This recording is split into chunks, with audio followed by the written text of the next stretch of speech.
chapter 6, verses 1 to 15. Jesus went across the Sea of Galilee.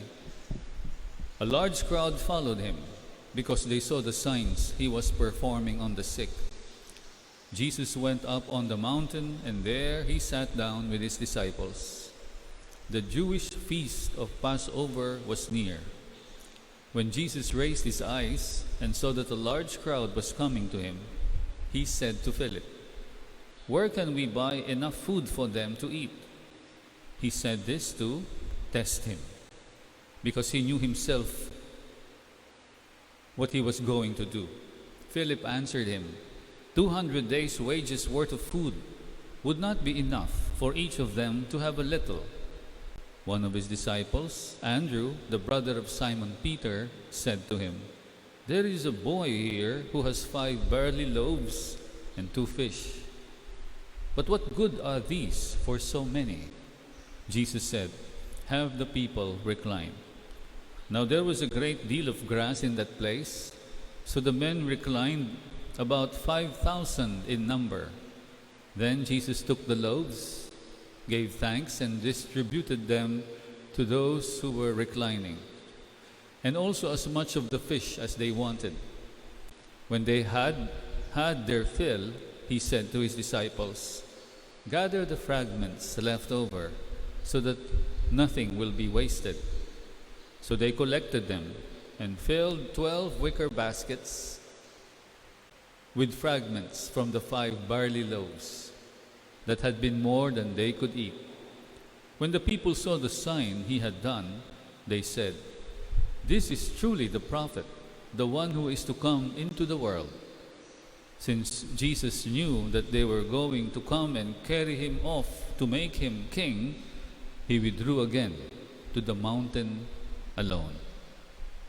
The Gospel of the Lord. Praise to you, Lord Jesus Christ. Good morning, brothers and sisters. Here, attending in person our Eucharistic celebration, and all the live streamers around the world. Last Sunday, we saw how Jesus acted as a good shepherd to his apostles by inviting them to leave the crowd and have time for rest.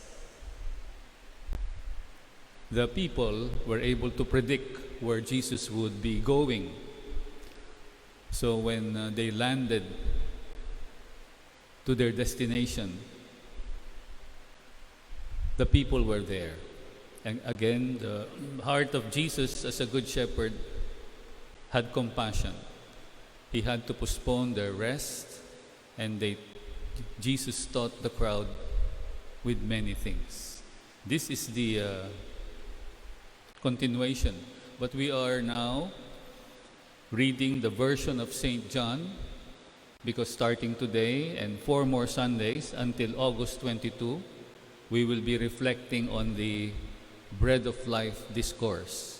And for John, the Bread of Life teachings of Jesus starts with the multiplication of the loaves and the fish.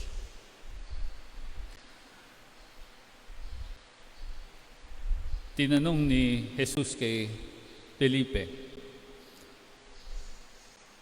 paano natin pakakainin ang mga taong ito?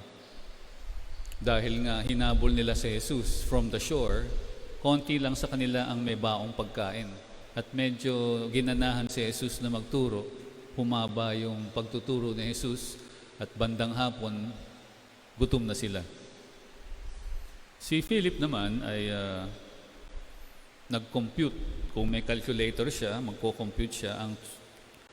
Ang sagot ni Philip, 200 days' wages worth of food would not be enough for each of them to have a little. Magkano ba ngayon ang minimum wage? 50 pesos? O yan. I-multiply nyo ng 200 yun. Yun yung katumbas din ng dapat nilang bilhin na pagkain. At kahit na bilhin nila, lahat sila mabibitin. Hindi sila mabubusog. So habang nag-uusap si Jesus at saka si Felipe, palagay ko may isang bata na nakarinig ng kanilang problema. Kaya't itong bata na may konting pagkain, 5 loaves and 2 fish,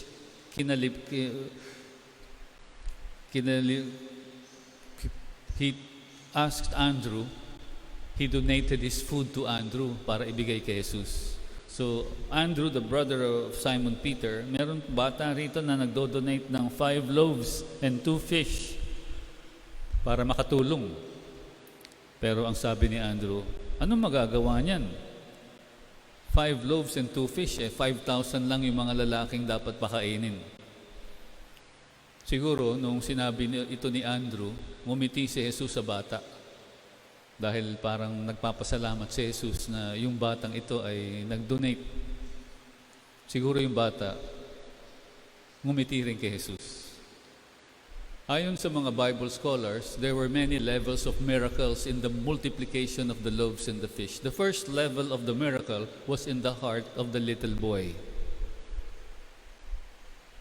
Para bang hindi niya inisip yung kanyang sarili, inisip niya yung problema ni Jesus. Napakainin yung mga tao, binigay niya lahat ng baon niya.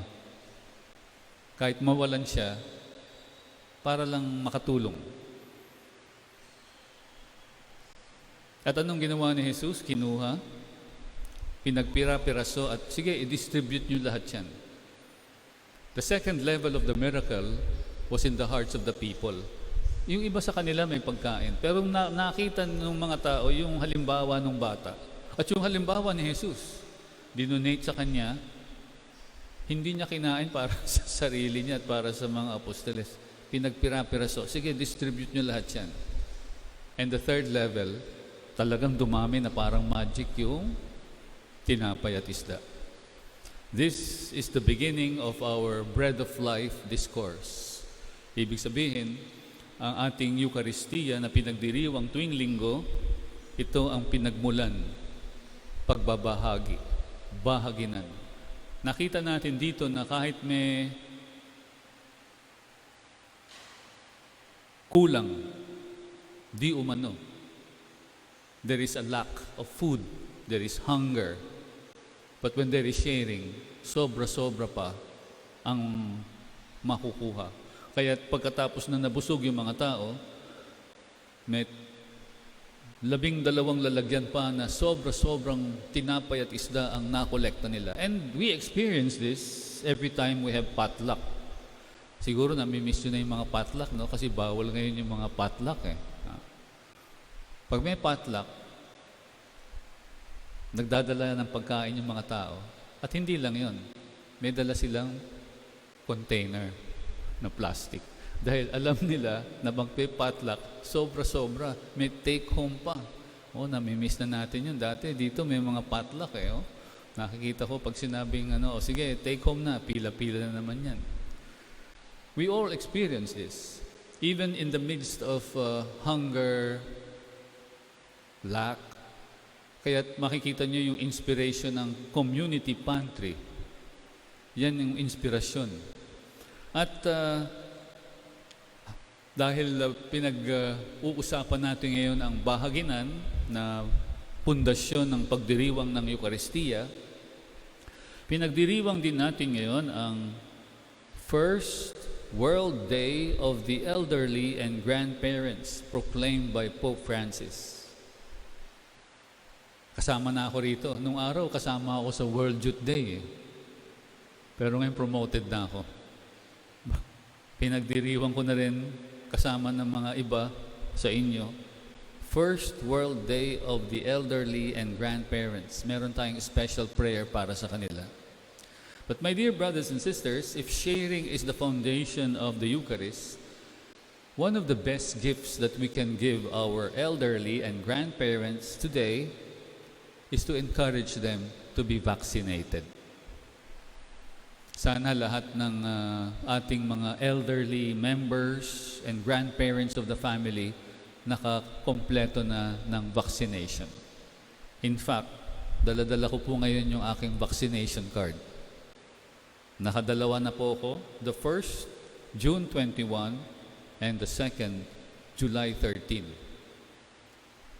This is one of the gifts that we can give our elderly and grandparents. Encourage them. Assist them. Turuan nyo pong mag-online.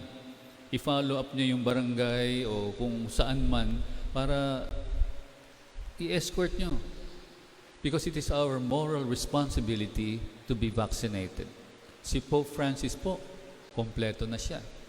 Kung si Pope Francis ho nagpa-vaccinate, tayo pa kaya? So, yung iba kasi hindi naniniwala sa vaccination. Of course, we should respect their opinion. It's like this. Very far comparison, pero parang ganito yan eh. Ako po, hindi na ako naniniwala sa halalan o electoral system ng bayan. But pagdating ng halalan, I still vote. So kung hindi kayo naniniwala sa vaccination, alang-alang sa inyong sarili at alang-alang sa inyong kapwa, especially in the family, kahit hindi kayo seniors, elderly, or grandparents, for their sake, even if you don't believe, it is our moral responsibility. Magpa-vaccine po tayo. At yung iba naman nagre-reklamo, wala naman kulang-kulang diyan tayo magdadasal sa Panginoon. Kung nagkaroon ng pagpaparami ng tinapay at isda nung araw dahil kulang, ayan ang ipagdasal natin, na sana magkaroon ng multiplication of vaccines para sa ganun ay maabot ang lahat. Dahil sa amin sa States, dumadami na naman yung mga COVID-19 cases. And guess what? Sino ang tinatamaan? The unvaccinated. And this is also happening around the world. So kung gusto natin bumalik uli sa ECQ, katulad sa India o Indonesia, wag po tayong magpa-vaccinate. It is our moral responsibility. So as we celebrate the first World Day of the Elderly and Grandparents, let us be thoughtful for them. Let us guide them. At kahit na ayaw nila, encourage nyo. Mag-download kayo sa Google ng tamang data tungkol sa vaccination. Hindi yung mga fake news. Para sa ganon, maprotektahan sila at tayo rin magpa-vaccinate para maprotektahan natin sila. This is our sharing. Not bread, not fish, but sharing of our concern for our elderly and grandparents in the spirit of the Eucharist.